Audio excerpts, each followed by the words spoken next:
quality. Hi, Max. Hi, how are you?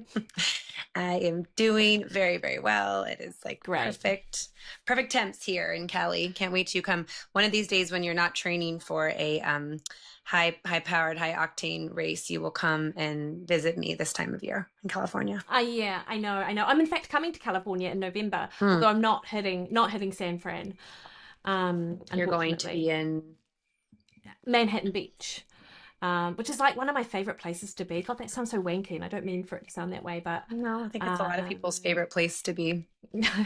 yeah, so lovely there. I'm a little bit sad because Hubster isn't traveling with me because he's run out of annual leave. Because of course we're like, when this comes out, we would have either just finished or we'll be in the In the sand heat of dunes. it, essentially. Yeah, and so he's taken up all his annual leave by doing these ridiculous events that he has no time to be able to just come and pop over to join me in Manhattan Beach, which is a bit of a shame. Are you going to be there with Jill? Or are you there for something else? Yeah, with Yeah, Jill. Yeah, her yeah, favorite yeah. So spot. that'll be great. Yeah, And you'll be yeah, there for a week, exactly. or how long are you there for? I think about a week, like from yeah, and I think I might see Haley as well, so that'll be fun. Does she live there? Because no, she lives in Boulder, but she's Oh, coming okay. out, and so it'll be lovely to see her. And I think she might be doing a little podcast with Jill, which would be great. Oh, fun. Yeah, yeah, yeah, yeah. Is that why she's So coming out? she's coming out to meet me in person, which is lovely. And then it just was serendipitous that I was there for Jill, and she's like, "Oh, great! Well, I can do two birds, one stone." Yeah, that works out. That's Yeah, perfect. That's good. yeah, yeah. But yeah, it was fun. I loved being with you there in January, and she'll have a blast being with you there. It's just pretty. It never gets old. Oh, never gets old. I know, and Love it hopefully there. it'll be the temperature will be lovely as well. Hmm. The days will be nice too. The days will be nice, and you Yeah. will get to go on the beach, and you will sleep very, very well because you'll probably be catching up on all of your body will be still in. How long do you take to recover from Oh, this I long hope not. run? Yeah, Oh, I like hope a not, week or Jess. two. How long do you recover for? I mean, what's the normal recovery time in your ultra runs? I think that probably proper recovery might take 3 to 4 weeks. Mm-hmm. And but you've got to be active in the lead up to that. Oh, sorry, Mm-hmm. in the aftermath. So, Mm-hmm. like, if I were to do nothing, it's like running will be off the cards for a week to 10 days. I don't think I'll be particularly interested in running, if I'm honest. I'm not interested now in running, so I can't imagine that doing the event is going to make me feel any. And I love running, but like literally, all I want to do right now is run like 5Ks or something, Like I'm like, I just want to be out and Yeah, amongst it, but not for that long. because Um, your average run right now is like 3 hours. What is it? no, no, no, it's not. I love that. It's so hilarious that you think that in your head. Like I can't imagine I what you meant think it literally, is. I'm like, all I think of you is like you're working and running. You're like Forrest Gump or something. I'm like, I can't even put in my mind because the mileage is so long. The race is Yeah, long for a yeah, but you person. Look, can't run that I much. run half marathons, so I'm not right. That's what I Yeah, do, yeah, or 5Ks. yeah. Yeah, and So, and and truthfully, like it's like big weeks might be 100 Ks, hmm, or like 60 miles, just over maybe 62, 63 miles, but like you only do them like a handful of times throughout your. I do at least that we only do them a handful of times throughout the training, and a lot of the time during the week the runs are anywhere from 45 to 90 minutes, and then in the weekend, that's when we do the longer run slash hike, and they can be a little bit longer for sure. But it's not like some people have a big, like, good tolerance for big training, whereas hmm, my body doesn't respond that well to that. Actually, it just sort of breaks down a little bit. So I yeah, have to be mindful, and you don't need to actually. Like the reality is, like we're not there to do anything other than complete and catch up with our mates. So cannot wait for that. Um, so and just get amongst it, and just we just know it's just going to be hard. That's just the reality of it. So as long as you're sort of going in eyes wide open as much as you can, then that's all you can do, really, I guess. oh, for sure. Yeah, eyes wide open. You will do it, Yeah, and or yeah. you will. The adventure will be yours, as most things are, and you're gonna do great. I'm excited to hear Yeah. about it. but I am Yeah. obviously clearly intrigued by it too. But yes, it's like completely from a person who's looking on the outside. I think most people would probably be like, oh my gosh, just a lot of running. And I have no idea. Like at some point you Mm, just kind of get into like a rhythm in your head. You kind of have to, I mean, you have to, you have to kind of get yourself there. It's like, again, I mean, totally. I do a different sport. So my sport is very different. Oh, But the 100%. mental, like the moment when it's really excruciating, you also have Yeah. to like talk yourself into like a different mind. I'm like in sort of in a different place psychologically to get Mm, there.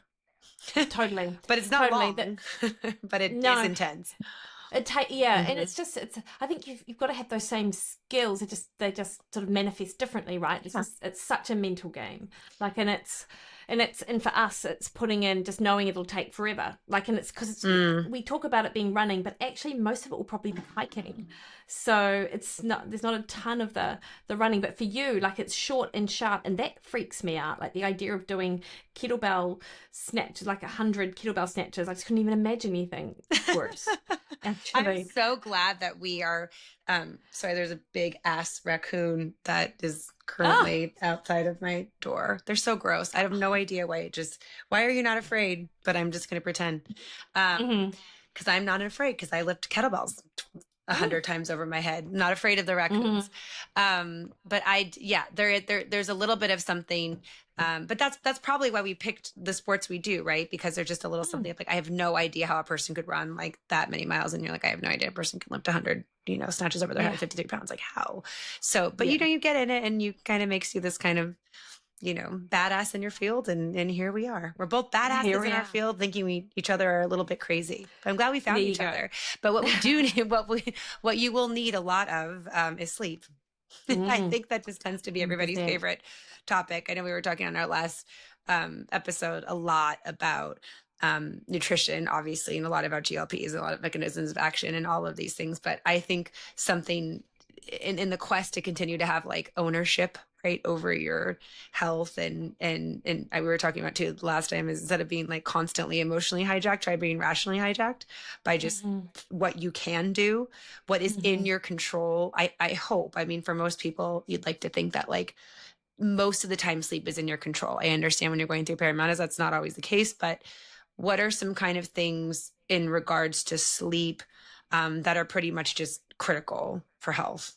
Top three I think or ultimately, like because we could be sold so many different sleep mm, supplements, like it in of itself could be like $1 billion industry because true. we know how important it is. It's so important for recovery, so important for health actually. Like you couldn't but but but I think the thing to be mindful of is that you cannot like out supplement chaotic sleep habits at Mm, all.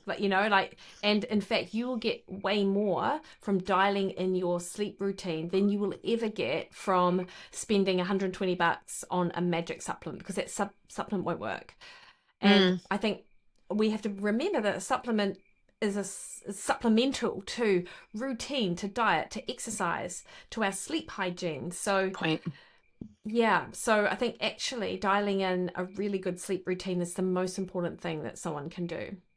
And I always think about the like, easy ways to do that easy. But you know, some of my like, tips for myself is obviously like, keep the room relatively cool and dark. I Mm, mean, blackout shades if you have them, but I always have some kind of fan going just because I don't want to get too hot. mm. And I've been trying, not always successfully, but if my bedtime is 11, I've been trying to go like 10:50 or 10:45 or just like Yeah. back off a little. It doesn't have to be this great big thing because I understand people's lives are busy and I tend to get the best of my stuff done in the evening. And so it's Mm. hard to pull away, but I don't know. Is there, and then maybe the conversation back to supplements. Are there supplements that might just help you with a better night's sleep? Magnesium is Yeah, but obvious, but I think but what we need to dive let's talk into about the first, tips. Hmm. yeah, talk about the Hmm. routine because you know a few, and I think a lot of us do, but in fact the routine I think is just so important. Even if you've got chaos in your house Hmm. and the only time you've got is from 9 p.m. and you should theoretically be in bed, like even in that last hour, like or even in your household, like the first thing is a light environment. And I think people don't know, but the brain gets a different message when lights above your head are on versus Mm. like having a lamp or whatever below your eye line. Like it just sends a different signal to your brain, giving you information about whether it's daytime or nighttime. So having lamps that are on that are lower than your eye line is super important, and Mm. orange toned if possible. Like it doesn't have to be expensive. You can get, light systems. Like we've got Philip Hughes lights, which you can sort of use an app to change the color and change the tone and turn them on or off. But I mean, you literally can get like a cheap lamp from Kmart, like I have, or Walmart, and then put an orange or a warm toned bulb in to have. So I think the light environment for a lot of people is actually a huge one. I didn't even, I was thinking, I'm like, orange toned lights, like where do I don't even know that I would even know. I guess I did definitely did not know that. I assumed that the lighting, like a lower light, I overhead lighting, was just enough to make anybody feel horrific. So to turn that off and to keep the low, but I don't know anything about the orange lighting. I Yeah. just hadn't even thought about that. It's like a bulb. Like you put that in. Yeah. Okay. Yeah, like Hmm. a warm, like it's just a warm Warm tone tone. bulb. Yeah. Yeah.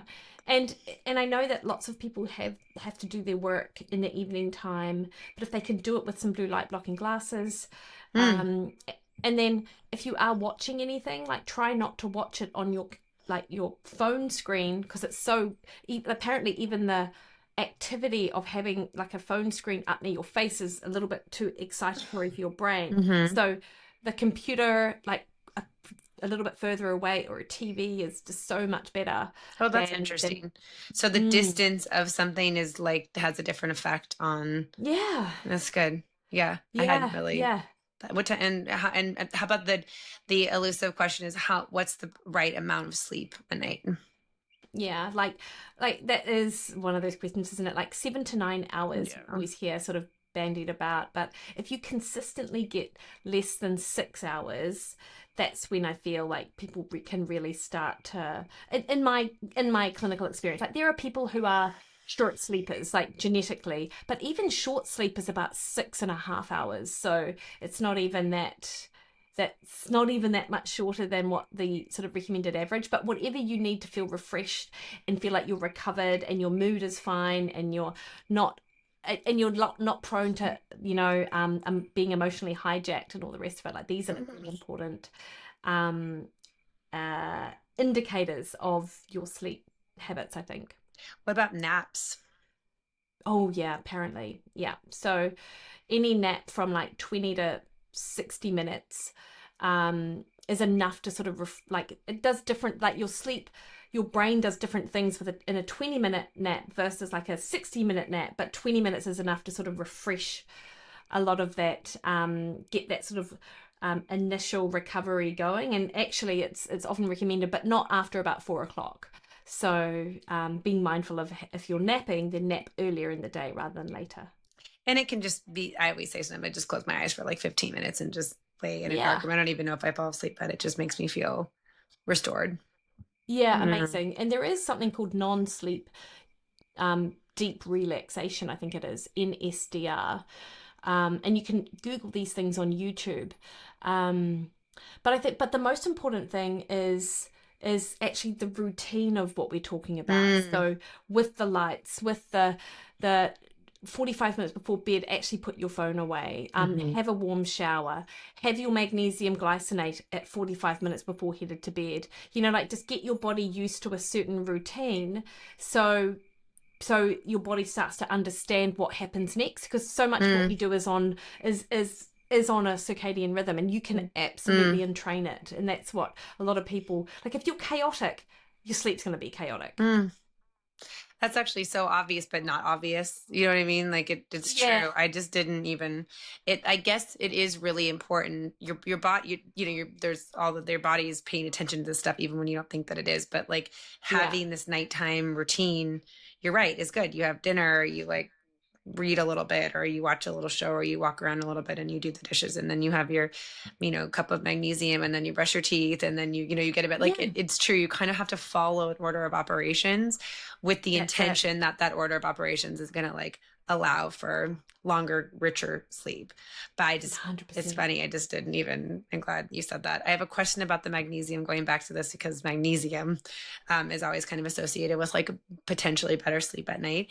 Um, Yeah. glycinate versus carbonate. Like I love to drink calm. Like a cup of calm at night is very right. I Mm. put 2 scoops in. It's hot water. That's part of my nighttime ritual. I love it. I love the taste of it, and I do think it kind of helps me like sleep better. But Amazing. is there one between the two that you think aids better in sleep? Glycinate. It just does. Okay. So is there a Yeah. calm However, version of glycinate?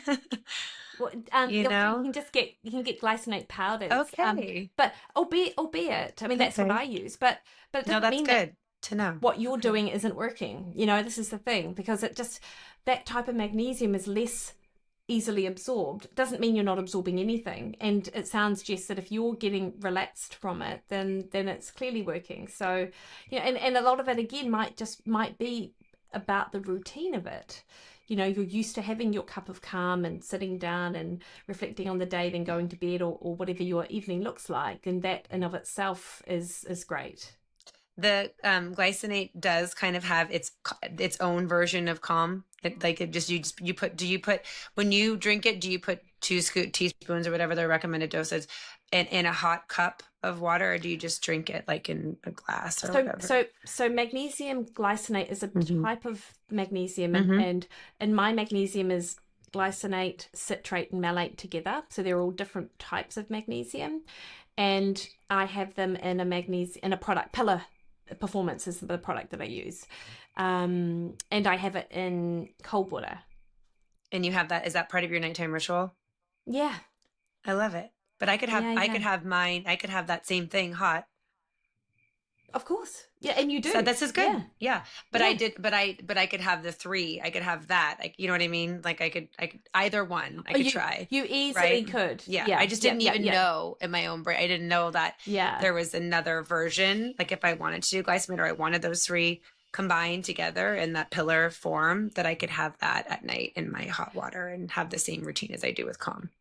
Oh, there are hundreds of these out there. Mm. So ethical nutrients would be another one. Now foods have a magnesium glycinate powder, just straight magnesium glycinate. Momentous, I think. Oh yeah, momentous is good. Yeah, yeah, people love that too. So, yeah. I didn't know which one would be better to take. You know what I mean? Like, what I Yeah. always hear glycemate as being the better option. Nothing's wrong with calm, but if I can have a calm effect and take Yeah, yeah. glycemate, I might as well Yeah, try yeah. that. That was Yeah, my you could. trigger You point. could. Okay, good. I like that. Yeah, yeah. Like it just what like if anyone's out there thinking, well, I think my magnesium works okay, then maybe what you just do is when it runs out, you just purchase a glycinate variety and just see. Like everyone's I quite love different as to it. how their body responds. Huh. Yeah. So some people just respond better with carbonate versus glycinate. I wouldn't say carbonate specifically. Okay. Just different forms of. So there's citrate, Mm. malate, glycinate, threonate. There's amino acid chelate. So they're just the one that I would steer clear from is oxide or hydroxide, because that is very poorly absorbed. It's Mm. very good for constipation and moving stuff through. Um, but it's not so good because you don't tolerate it. It's not great for you don't absorb it. I'm sorry. Then it's not great for sleep. And just on that same kind of topic of, supplements that might just kind of help you throughout your day, I think about magnesium as like a no-brainer. That's just at the end of the day because I use it to help me sleep. But then as I lead up from the beginning of the day to the end of the day, omega is really important to me, fish oil, and I've been doing a multi. And then what if there was other vitamin D? Is there maybe like one other one? I don't want to inundate people. I know it's not going to be your necessarily regime, but if you had four that you're like, but also in the beginning of the day, don't forget to take these. Would it be the ones I just listed? Oh, the other one, I love Hmm. omega-3s. I mean, this isn't related to sleep, but I love omega-3s. I love vitamin D. I take them as well, and creatine, obviously, Hmm. and my good green vitality. So those are sort of, and then I take my currants as well. And sometimes I take biotin when I remember, but they're nothing to do with sleep. But they're the one, but I do take them. I've been finding though that when I take like a multi or an omega, it's not, and then my magnesium, it's that when I kind of put myself on a plan during the day, Mm, it mm, kind of sets me up for a nice nighttime ritual though too. You know what I mean? I used to kind of take everything at yeah. night because I'd forget, or I'd be taking the Mm, multi. I wouldn't take the creatine at night. I knew better than do that, but I would take my multi, or I'd take my omegas, and I would just sort of shovel it all in because I thought, well, should I didn't remember. But I mm, have to tell you that now you've reminded me that like absorption is just better with those others, the mm, earlier in the day. And actually, I think when you're kind of preparing and you're more thoughtful about when you're taking your supplements, I do think it helps you ultimately at the end of the night with your sleep too. So I do think what you're doing in the early part of the day also helps with your sleep at night. So oh, I well, think it's all routine. Yeah. it's all part of that like chain of routine. But I Yeah. do think just kind of committing to, 3 or 4 supplements that do make you feel good and help you Mm, throughout the day will also hmm. contribute to sleep. But we'll put a link into the pillar because I think that's kind of a good one to know. I love having something hot at night. I love it. And I'm Yeah. just happy Yeah. that it Yeah. kills two birds with one stone. I love Yeah. anything that Yeah. kills two birds with one stone. Totally. Totally. I love a cup of decaf tea. Decaf tea in the evenings. Lovely. Yeah, it's great. So anything kind of hot and soothing, and why not Mm, make it work for me? So there, exactly. right? Exactly. Exactly. What are you Love it. grateful for today? I'm grateful for our having the option, the ability to have these chats and just get people thinking about things like this, because Mm, too often we think about supplements and a quick fix, whereas overall routine is like so important. So that's something I am grateful for. I love that. I'm grateful for you. I'm grateful for this, and I am grateful for that because so much of the people always say like the basics done consistently over time are Yeah. really highly effective. So Yeah. whatever the things that you can do in a ritualistic way is just really good for your head health and your heart health and just your overall being. And Totally. I'm hoping I'm gonna get lots of rest. I'll be resting for you while you're running, but but I am excited to try a new brand of magnesium. But Nice one. and you will, I'll be sleeping well because I'm headed into sleep right now after this. So this is good Amazing. timing. Amazing. Lovely, Jess. I'll Nice see one. you You on have a the great other side. evening. Thank you, my friend. See You too. you. Bye. Bye.